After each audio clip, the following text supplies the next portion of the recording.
dengan melewati sengsara, disesat, dihina, diolok-olok, dan akhirnya dipaku.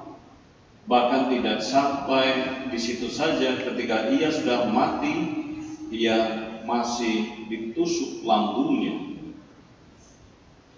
Satu jalan atau cara kematian yang oleh manusia itu, ketika kita mengetahui bagaimana cara harus matinya, itu sangatlah tidak diinginkan. Maka tadi malam saya mengajak Bapak Ibu, saudara-saudari untuk mencoba merenungkan ketika Yesus mengalami pergulatan itu dan ia sampai berdoa kepada Bapaknya, "Bapa, kalau boleh cawan ini berlalulah, tetapi bukan kehendakku, tetapi kehendak-Mu." Nah, dalam bacaan tadi kita banyak melihat, mendengar tokoh-tokoh yang ada dan tokoh yang mengenal dalam peristiwa penyaliban ini, peristiwa pengkhianatan ini, yang muncul dalam hati pikiran kita mungkin sosok tokoh Yudas Iskariot yang mengkhianati Yesus, yang akhirnya menyebabkan Yesus harus sengsara dan wafat. Kita seringkali hanya mengingat mereka-mereka yang dalam perjalanan hidup itu melakukan hal-hal yang tidak baik dalam perjalanan hidup kita. Tetapi kita juga lupa, di situ juga ada tokoh yang lain seperti Petrus, yang dia dengan penuh rasa kepahlawanannya, rasa setianya, dan dia mengatakan, "Jangan sekali-kali engkau diserahkan." Tetapi apa yang terjadi ketika ditanya, "Bukankah engkau juga murid orang ini?" Apa yang menjadi jawab? Bukan. Dan itu telah dikatakan oleh Yesus, "Sebelum ayam berkokok 2 kali, engkau akan menyangkal aku 3 kali." Dan itulah yang terjadi. Kita seringkali lupa dalam perjalanan hidup kita bahwa banyak orang-orang di sekitar kita, terlebih orang-orang yang kita kasihi, itu seringkali menyangkal perjalanan hidup kita, memberikan penyangkalan-penyangkalan untuk menjatuhkan kita. Karena apa? Karena mereka merasa malu. Mungkin kita pun juga sama. Kita mungkin menganggap diri bukan seperti Yudas Iskariot. Kita mungkin menganggap setia seperti Petrus ataupun Yohanes. Petrus yang ditanya, "Bukankah engkau juga murid orang itu?" Nah, kita secara tidak langsung pun juga sama. Ketika kita dalam keseharian kita bagaimana mengikuti Yesus, itu kita seringkali menyangkal akan kemuridan kita sebagai pengikut Yesus. Di mana penyangkalan itu? Penyangkalan itu tidak jauh-jauh ketika kita tidak setia akan tanggung jawab yang harus kita berikan, baik dalam doa, baik dalam karya, baik dalam keluarga, sebagai orang tua, bapak mama, ataupun anak-anak. Kita seringkali menyangkal, tidak mau pergi ke gereja dengan alasan ABC sampai Z. Minggu depan kan masih ada, minggu depan masih ada. Ataupun lupa tidak berdoa, ataupun lupa untuk bersyukur. Itulah penyangkalan-penyangkalan sederhana yang seringkali membuat kita itu jauh dengan Tuhan. Dan kita hanya ingat ketika kita membutuhkannya.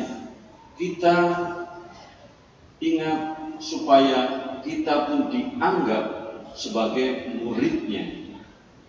Maka peristiwa pada hari ini yang kita kenangkan itu mengingatkan kita bagaimana kita menjadi murid-murid yang harusnya belajar seperti Yesus yang taat dan setia. Yesus sebagai manusianya itu mengajarkan kepada kita bagaimana harus taat dalam memenuhi tanggung jawab.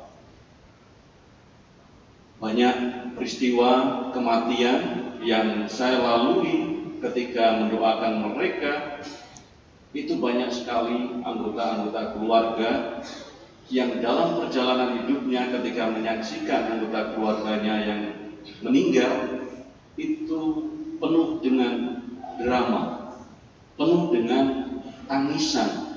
Tangisan ketika memasuki rumah yang bersangkutan, keluarga yang meninggal. Tetapi di luar itu mereka tertawa. Mereka tidak menunjukkan rasa simpati ataupun empatinya.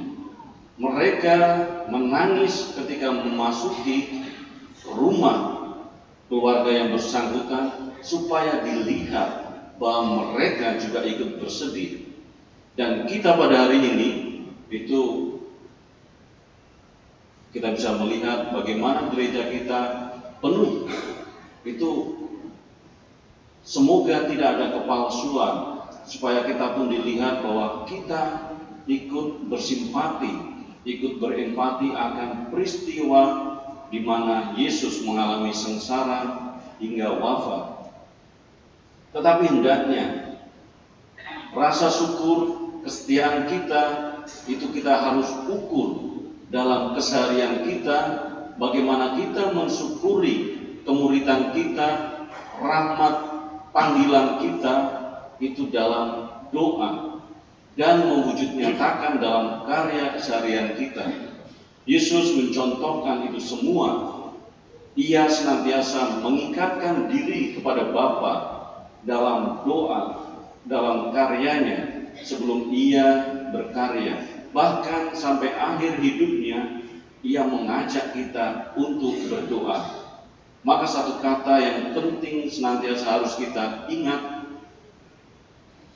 ikatkanlah diri Bapak Ibu, saudara-saudari itu dalam rasa syukur, dalam doa. Mulai dari bangun pagi hingga ketika mau kembali istirahat malam. Jangan sampai ketika besok pagi, ketika kita menemui diri kita tidak dalam keadaan bernafas, kita lupa untuk berdoa. Syukur kalau kita masih diberi kesempatan untuk menghirup nafas pagi hari, dan itu gunakan untuk senantiasa mensyukurinya dalam doa. Sehingga apa? Ketika kita ditemui, kita sudah dipanggil Tuhan, kita senantiasa terikat dalam cinta kasih-Nya.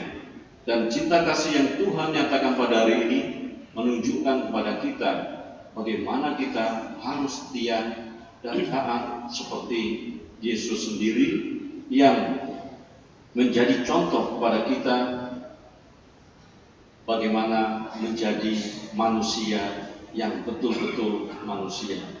Maka mari dalam peristiwa Jumat Agung ini, dengan satu tokoh yang utama yakni Yesus Kristus, kita menyatukan diri dengan segala kelemahan kita akan bagaimana mencintai Tuhan. Kita diajak untuk belajar darinya, menjadi taat dan setia kepada kehendak Bapa.